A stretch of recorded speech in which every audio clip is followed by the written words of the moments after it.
Uh-oh, got a bad unstable connection. Ooh. All right, everybody. Uh, International break is almost over, and don't they all last too long? Welcome to the latest edition of Daily Gooner Pod here on the Sports Talk Light Network. I'm Raphael, joining you from the United States.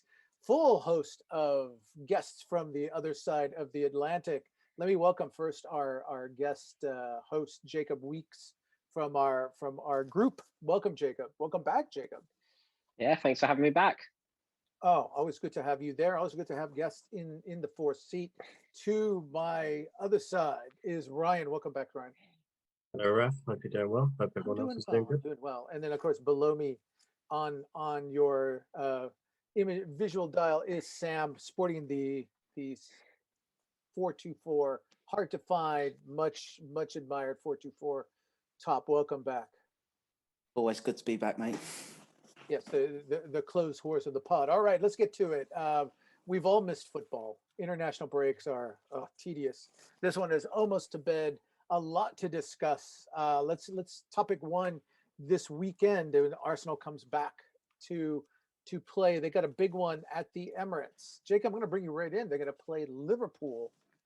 Two squads, I could say, have disappointing seasons for different reasons, but. For Arsenal's perspective, looking to move up, they inched up from 10th to 9th right before the break. An opportunity to pull 2 or 3 clubs, big clubs, closer to them if they can win this and hopefully start a long run in. Let's bring you in to talk about Liverpool's state of mind. That's even with some recoveries, they're a very up and down club and have been terrible away from Anfield. Yeah, obviously, if you compare it to last season, they are not enjoying it this season. There's obviously circumstances to it. Their injury list is as long as we've had in the past. You know, every club goes through it, and they've had a good few years without any, and they're suffering this year. So particularly defensively, there's definitely going to be opportunities for our attackers. So to get their chances and hopefully put them away as long as we're clinical enough. They still obviously always pose a threat, but it's certainly not a match that our players should be scared of right now. All right, Sam, let's revisit a topic or a player you brought up in one of our last pods before the international break. We're talking about Mo Salah, who is kind of coy this week about his plans for the summer. He was asked if he might be going to Spain. That's been a rumor that's been on the back burner and sometimes on the front burner. Didn't do anything to kind of calm the nerves of the Liverpool faithful. I know that when we last talked, you said his game had kind of fallen way off. I'll let you use the term you use as I would be kind of diplomatic about that. But some people think he's disinterested. What's his state of mind and what's his team's state of mind right now? I think where Liverpool have gone for so long without losing, and then they've come to this season, they've had losses after losses. It's kind of shattered their mentality a little bit. Then when you compile the injuries on top of that, it really disrupts the rhythm of their team, and essentially they're being shown up for having a lack of depth. Obviously, you can't have a scenario where you've got an unlimited amount of central defenders, but when you're taking Fabinho and you're taking Jordan Henderson out of their midfield, that's a big part of their side that they're losing. So the intensity and the squeezing up, it goes to show with Liverpool, it's just not there at the moment. And when we're talking about Salah, and to a certain extent, you can factor Mane into this as well, they seem to be starting in a lot deeper positions, so there's not as much room for them to drive up and against the defense and isolate somebody one to one. With Salah though, his appearance to me looks disinterested. Whether or not that's right or wrong, I'm not sure, but he looks disinterested, and when he gets the ball, he seems to be snatching, and he doesn't seem to be the Mo Salah that was full of confidence. It seems that his confidence has gone on the wane. So it'll be interesting to see how how he performs and how Liverpool perform, considering they've had an extended rest period even before the international break. All right, Ryan, let's talk about that. You know, the last time that we saw Arsenal on the pitch, really the last 60 minutes when they played West Ham, maybe the best 60 minutes of forward running, attacking football we've seen from them this season. I think we all wondering, can they bottle that? Can they reproduce that for this match? Because they're going to be facing a club that's very, very vulnerable to that kind of attack. I would hope so. I'd hope Arteta's drilled into the team that you need to start quickly, especially against Liverpool, because if Liverpool get the chances West Ham had, I think it'd be game over in the first 20 minutes. Especially with Mane, even though Mane and Salah are off form this season, you give them the chances that we gave, no disrespect to Lingard or Antonio or Jarrod Bowen. We give them the chances they had, they will kill us. They will end the game in the first 20 minutes. But if we play like we did in the last 60, I don't think we'll give Liverpool room to breathe. And that's their weakness. You don't give them room to breathe. You push them up the pitch or you push them back. Kicking the ball long is not their game. They don't have anyone up front to hold the ball up. They don't have anyone to win the aerial battles. We've got Gabriel and David Luiz at the back, and if we make them kick the ball long, I think we'll have a lot of joy. Well, let's stay with that topic because Jacob, let's bring you in. We've seen this from the club. They're so frustrating, especially after Europa League matches, where those first 5 minutes they're just flat-footed. Either they're dead-legged, their minds are somewhere else. Ryan seems to hint that they would be better suited if they just came out and just went for Liverpool's throat. Is that the approach you're looking for, rather than sit back, let's settle into this match? It's like, no, let's, even if we're vulnerable, let's shake out of this lethargy that they seem to find themselves in over and over and over again. Yeah, I think it's got to be the approach. There's too many times, like, once you give a team early on an opportunity, then that wakes them up and they're going to go, there's something in it for us, and keep coming at us. And, you know, we have struggled to wake up. Whereas if we go straight at them and show them that they're in for the hard day, it's also going to limit their chances to go forward. If they're defending, they're not going to come at us. So we're not going to concede all those early chances and put ourselves on the back foot. As Ryan said, like, they will they kill the game off if we give them chances. I remember earlier in the season, Tierney was struggling, and it took us ages to work out just to double up and help him out. So we just got to keep him on the back foot, and you know, we know there's chances in our team. As long as we're taking those chances, that's going to be the main issue, I think. Sam, that's your approach. With whom do you get the most results? I mean, all these players are on international break. I saw some news earlier today that Emile Smith-Rowe is considered highly unlikely for the last international match for the under-21s. Arteta has kind of a bit of a challenge. Obviously, he wants to attack, but he's got players. He's coming back. He's got to have them fresh. Looking at who stayed and who went, how might you line up the most attack-prone, side for this weekend? For me, I would go Leno, Cedric. I know that's a bit harsh on Chambers considering how well we played in the last game, but considering the pace down the wings, I think Cedric's probably going to be the better option. Luis and Gabriel, Tierney, Xhaka and Partey. I would have said Smith-Rowe out on the left, but unfortunately that's not going to be the case. So I'd go with Pepe, Erdgaard, Saka, and then Aubameyang up front. Okay, Aubameyang, interesting choice, especially given the last match. Now, Ryan, we saw that Pierre Aubameyang did not go on international break. He seemed a little sluggish in the matches leading right up to it. Certainly the last Europa League match, and against West Ham, where Lacazette really kind of was one of with Odegaard, with the players who kind of grabbed the team by the lapels and said, "Let's go," when they needed to rally. What do you think of Sam's lineup? Would you change it at all?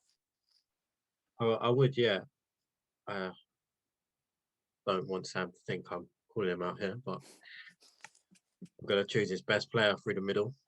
I'm going to go with Lacazette through the middle and Martinelli on the left, because I think whoever they have at right back, I don't think they're prepared for Gabriel Martinelli.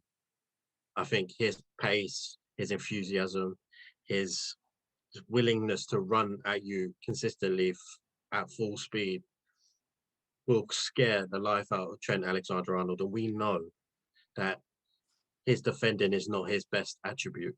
So if we have our best player, who's the one that's pressing the most, the one that's running the fastest, running the most, and especially on that side, that's where they've been the weakest this season. Most of the goals have come from the their right side. And on our right side, I'd have Pepe 1v1 against Robertson. I don't think Mane is going to come back and help. And if Thiago comes across, I'm saying it's good night for them with Pepe. As I said to Sam, Pepe's ability on the ball is unbelievable. I wouldn't say it's Messi levels, but it's an he's got unbelievable talent on the ball. So him against them two, 1v1. And again, I'll go Lacazette through the middle. He's got the link up at the moment. He's the one in form. Arsenal released a video today of Aubameyang in training, and he did look very, very sharp. I'm just not sure about the hair. We'll talk about that, and we'll circle back at the end of the pod and get predictions for this weekend. But Jacob, interesting topic that we've talked about in chat. I'm sure lots of people have talked about on the internet. After just 4 days after the match with Liverpool, big match, Europa League. We thought it was a month out, and then it was 2 weeks out, and now here it is, just a few days away, just a little over a week away. Massive match at home, again at home at the Emirates. First leg against Slavia Prague. Interesting question. Obviously, we don't see Arsenal downplaying Liverpool. You never want to do that. But here's a question. Again, I think it's on every Gunner fan's mind, is at what point, it seems the manager's trying to balance. He's trying to go for the highest position in the league. He's trying to get the, he wants to win Europa and get into Champions League. At what point do you say, I got to stop that and really put all my eggs in the Europa basket? Yeah, it's a tough question. Obviously, all the top squads try and balance as many competitions as you can. City are obviously currently going for the quadruple, which is crazy. But certainly at the moment, Slavia Prague, although they've got this far, they shouldn't be too much of a threat. We should still be able to balance the Liverpool game and the next couple of Premier League games. Now, if we're getting into the semi-final, then, though that starts swinging, then there's an opportunity in Europa, and we don't quite know how the league will look in a couple of games. It could look like there's an opportunity for us to qualify for Europe via the league. It might be that's, it's a dead horse. There's not much to play for there. So I think certainly for the next round, we've balanced the two competitions, but if we're in the semi-final and the league isn't looking like it's going to qualify us for anything, then you've just got to go for it. All right, Sam, let's bring you in. There's another burden I think that this club is holding, is that we talked about the Slavia's last match in Europa where they played Rangers. Lots of stories about racial abuse of one of the Black Rangers players by Slavia players. Obviously, we were talking the last pod about the taunts from the ultras for Slavia Prague. Is that another kind of, I don't want to, I use the word burden, but that's probably the wrong word, but like a duty that these players are going to feel when they go on the pitch, as they're kind of playing for everybody who's not affiliated with this kind of dirty football? Yeah, I think so. I think some of the younger players will feel that it's their duty to dump Slavia Prague out, to tribute that to Glenn Kamara. I think that essentially now it's Arsenal first, Arsenal and football versus Slavia Prague. The club really need to go out and bury these early doors and really hammer a scoreline home. Because ultimately Slavia Prague can't keep getting away with this. And I was saying to Ryan after the last pod, I still don't understand how Slavia Prague are in Europe, considering I think it's over the last 3 years they've had four different racist incidents. So I'm unsure how UEFA or FIFA are even allowing them to enter European competitions. Right. Ryan, we've talked about this. Let's go around. You have expectations. Do you think, again, Arsenal's going to approach this with that kind of bloodthirsty attitude? Like, we have them, they're taking bad press. They might be a little unsettled by all the bad attention they're getting. We have them at home. Let's go out same approach, like mindset. Let's attack these people. Let's just put this two-legged tie out of its misery in leg one. Yeah, I think they should. I think they should go with it all guns blazing, strongest possible 11. Because if you look at the Premier League games we have after each game, it's Fulham at home and Sheffield United away, which you'd think our second 11 should be able to win. So straight out the bat against Slavia Prague, strongest 11, absolutely batter them, kill it off in the first half even, and then just coast until the end of the leg of the tie, sorry, and just kick them out and just do it for Glenn Kamara. Really, just make sure we score 5 or 6 goals in the first leg. 7-0 would be great. Is that a capable scoreline? Well, the last time we played them at the Emirates, we won 7-0. So okay, but that was like 10 years ago. Do you want to venture a prediction for the first leg, just for the first leg? Oof. I want to say 5-0, but you never know. Okay, Jacob, I'm going to put you on the bit of a spot here. How hard do you think Arsenal will approach this, and what kind of result do you think they can get out of next Thursday? I think we're going to go very hard. Like, you think of some of our top performers and top players, they're going to be upset by those comments. They are going to be fired up. So I think it's going to be a comfortable 4-0. Sam, we're kind of jumping the gun. We're going to revisit this obviously a week from now, but I think everybody's worked up. Everybody's been worked up by this ever since the news of the Rangers result came. You want to venture a prediction? Is Arsenal going for the quick kill, as everybody else seems to think? I think that we are, but also we've got to be mindful that they have dumped out every English opposition that they've come across this season. So I'm probably going to go with 3-0. Okay. Gentlemen, before I leave the topic, Ryan, I'm going to bring you back in because, again, you were the person that brought this topic up at first. But and I'll let Sam have another crack at this because Jacob has said his piece. But is there, in the balancing act, do you see Arteta, shorter answer, but do you see Arteta pushing his eggs more into the Europa basket, Europa/Champions League? And what's the tripwire game? What's a tripwire match for you? At what point do you say you really have to start choosing your sides to maximize Europa results? I think it really depends on the result on Saturday. If we can get through Liverpool without losing, well, if we can win, that'd be even better. But if we can get through without losing, and the points difference between us and them and the top Tottenham's 6, right above there, right? There's some big clubs right above us, right? If the points aren't that bad, we literally only have Chelsea, which I would consider our hardest game out of the last 8 or 9. I would go 50-50 with all the eggs, and I'd try and balance it out for as long as possible. But as Jacob said, if we do get to the semi-final, which could be it's probably going to be Unai Emery. So I would want to go all out and beat him as well without jumping the gun. All right, Sam. Is that the plan you would take if you're putting on the manager's hat? Balance, or are you ready once you're past Liverpool to kind of push everything onto the Europa side of the ledger? Yeah, I was saying in the chat to one of the listeners today, Kari, saying I'd probably put 80% of the eggs in into the Europa League. I think that the league can change very quickly, and as Ryan's just said, a lot will tell via the match on Sat against Liverpool. Um, if if we come away with a win, then I would be more inclined to go 50-50. But for me right now, it's 80-20 Europa.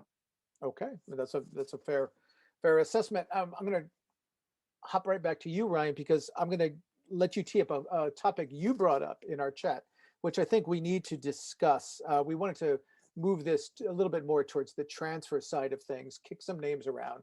Obviously, names are coming up. Really, right now, most chatter in Arsenal Twitter is focused on names that are going out. You know, Mohamed Al-Neni's agent seems to be pushing right now. He wants an extension. I know you and Sam are saying you're talking to sources. You know, there are a lot of young names at the club who are already been being pitched extensions. Kieran Tierney being one. Granit Xhaka, not so young, but he's being one's being discussed for him. William Saliba, another one, youngster who's the club's looking to extend. As we start playing with a summer transfer window and names in and names out, you brought up a very valid point. Arsenal seems to be pushing kind of on the fence with homegrown numbers. There's a homegrown quota. They have a lot of English players out on loan right now who probably are not going to come back. Joe Willock, Ainsley Maitland-Niles, perhaps Eddie Nketiah might go out. And you started mooting a list of players and trying to keep homegrown. Who might Arsenal bring in, and who might Arsenal work to keep? I know we kicked this around with Callum Chambers in the last pod, but keeping the quota is something that we probably need to front face and elevate in priority a lot more, certainly on the pod. Yeah, we definitely have to make it a priority because we've got into the season three times out of the last 5 years with one less player available to register, which would have solved a lot of issues at the start of this season with a certain number 10. But if we can bring in Freddie Woodman, the goalkeeper, or David Raya, they're both homegrown. I think Callum Chambers, Rob Holding, and I believe William Saliba is going to be homegrown because he would have trained 3 years in a row before his 21st birthday at Arsenal. So he'll be homegrown. Then you have, we'd probably sign Brian Bertrand or Patrick Van Aanholt at left back backup. So that's another homegrown player. So that's 5 already. And then you have Saka, Smith Rowe, and then depending who you sign up front, Ivan Toney, Danny Ings, Patrick Bamford, any of those English strikers, then you've got your homegrown quota, and it leaves you to fill out the squad elsewhere. Would that encumber your desire to go out? We've been kicking some big names in midfield and attacking in the wing. It doesn't seem like any of those names are going to step on or foreclose any of the big names Arsenal wants outside of England. No, I don't think they stop us from signing any of the big names that we've been linked to. Maybe up front, but not many others will get in the way of that. All right, Jacob, Danny Ings, he brings up Danny Ings, a name that I've seen linked with Liverpool recently. I think that raised some eyebrows, but I guess these gentlemen have heard that Arsenal has some interest as well. How would you feel about him as possible Lacazette replacement? Yeah, well, I like Ings as a player. You know, he's been written off a few times. He always comes back in the best way possible, scoring goals. There's no doubt about his quality in front of goal. I'm not entirely sure of him as a Lacazette replacement personally. If we're looking for that striker who can hold and link play, not that Ings is awful at it, but I just think there's better ones on the market personally. But and just other homegrowns. Is there anybody that you want to keep? I know you and I were talking about this before the pod started, but we were talking about Callum Chambers. Do you keep? Do you hold? Do you move him? What do you do with him? And as far as the young Arsenal players who are out on loan, is there anybody who you feel the club should bring back or give a second chance to before they write them off? Yeah, as I said before, I would keep Chambers in and around the squad. He's homegrown. He's proved he can do a job as a squad player in multiple positions. He's capable at right back, centre back, and although he's not done it for us, he's played midfield with Fulham. So I would definitely keep him around as a homegrown option. As for ones out on loan, I can't see any making their way back into the squad. Not any of the English ones that we've loaned out anyway. I'm sure there's a place for Saliba next season, but other than that, I can't really see any getting in. I think they're just more saleable assets. All right, let me give you a similar question, but Sam, I'm going to tee it up to you a little bit differently because I know in the last pod you were talking about Ivan Toney as a possible striker replacement. Ryan has put the name Danny Ings up there. Given those choices, where would you go? And similar, are there, as far as the quota goes, is there any name that we've missed that you say either to bring in or to keep that Arsenal should emphasize in this coming window? To address Ings or Ivan Toney, I like Ings. I like Jacobs just said around his link play. He's very good fox in the box, but for me, I think that if we're forward planning, I would be going down Ivan Toney route because I feel that he's a more complete striker and he would offer us something a bit different to what Lacazette currently offers and what Danny Ings could potentially offer this team.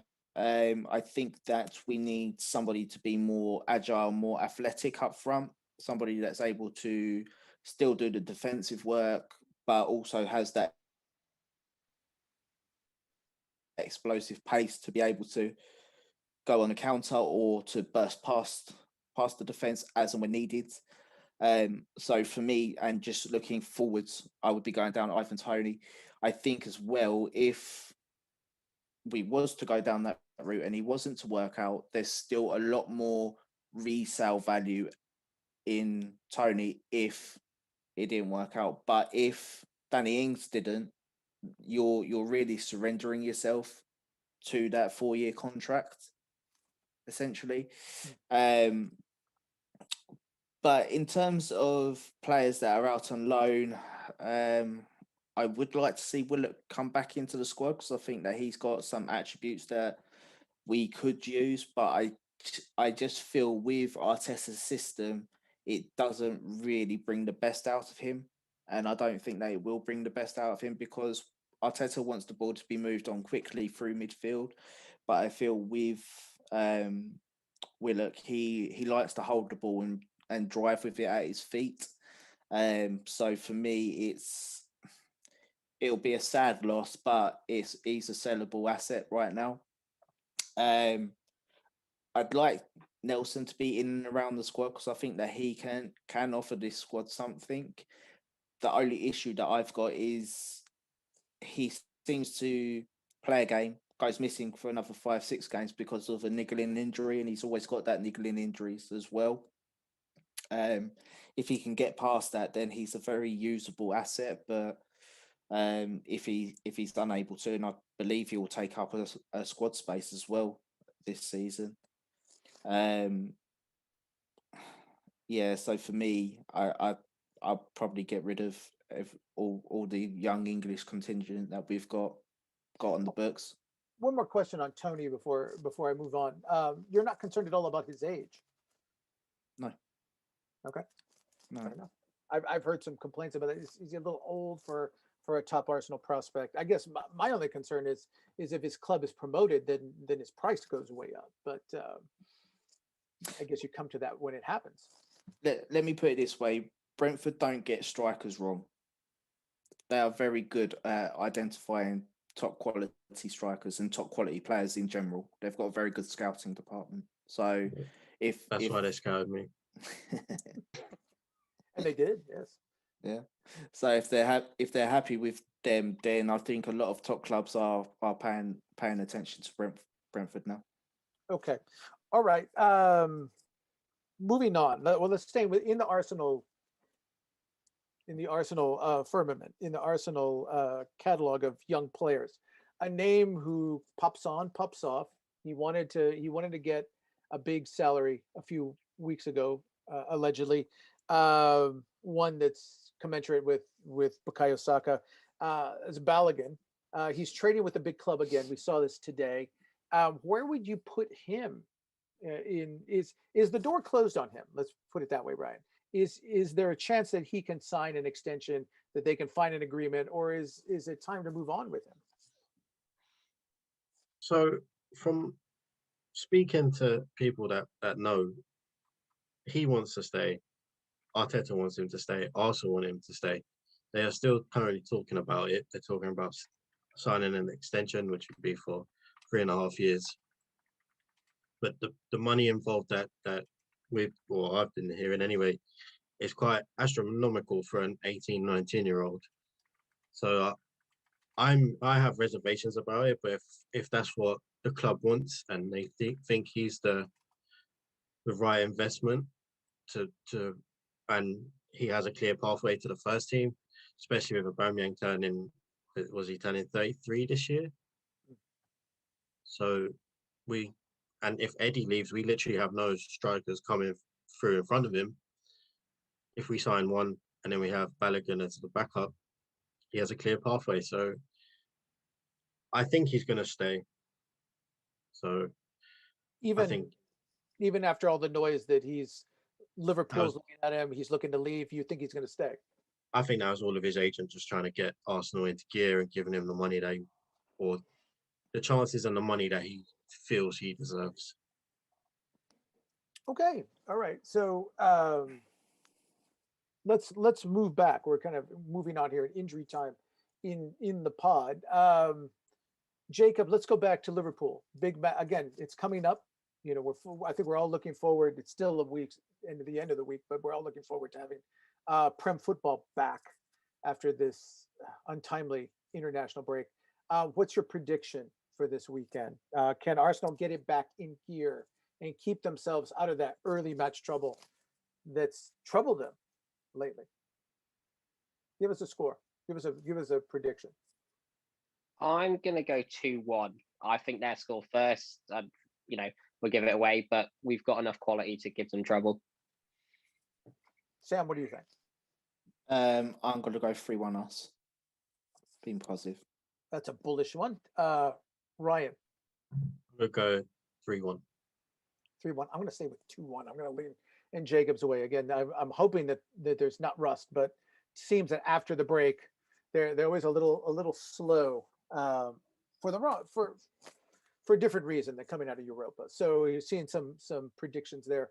2-1 from and the rest of you in the chat are obviously we're an Arsenal group. We're a bullish group. All right. So again, we want to thank you all out there in the pod world for joining us on this episode. You can find all of us on Twitter at different points. Daily Gooner Ryan and Sam is at Daily Gooner Sam.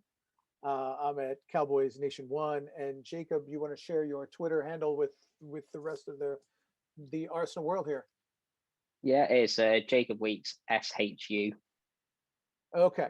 All right. Well, on that note, again, we want to thank you for joining us. Come back and join us next Tuesday. Follow us on Twitter. Follow these gentlemen. Sam and Ryan are getting some choice information, some choice rumors out of the Emirates. That's on the Twitter feed, on the Daily Gooner Twitter feed. Seems to be holding up. Seems to be weeks ahead. Gentlemen, you want to toot that horn before we sign off today? Yeah, it's only just coming out now that David Luiz is in line to get an extension, which 1 year extension, which we broke on the first weekend of March, I believe. I think it might have been the third of March. Third or 10th of March, one of the two. And then also with Martin Odegaard, I heard that he had already shown his interest of staying permanently, and then lo and behold, this week it's being broken that he wants to stay at Arsenal and has asked his agent to get a deal done. All right. We're obviously going to revisit that story, that topic a lot in the coming weeks again. So thank you for joining us, whether you listen to us uh, on the pod or you follow us here live. Thank you for your support.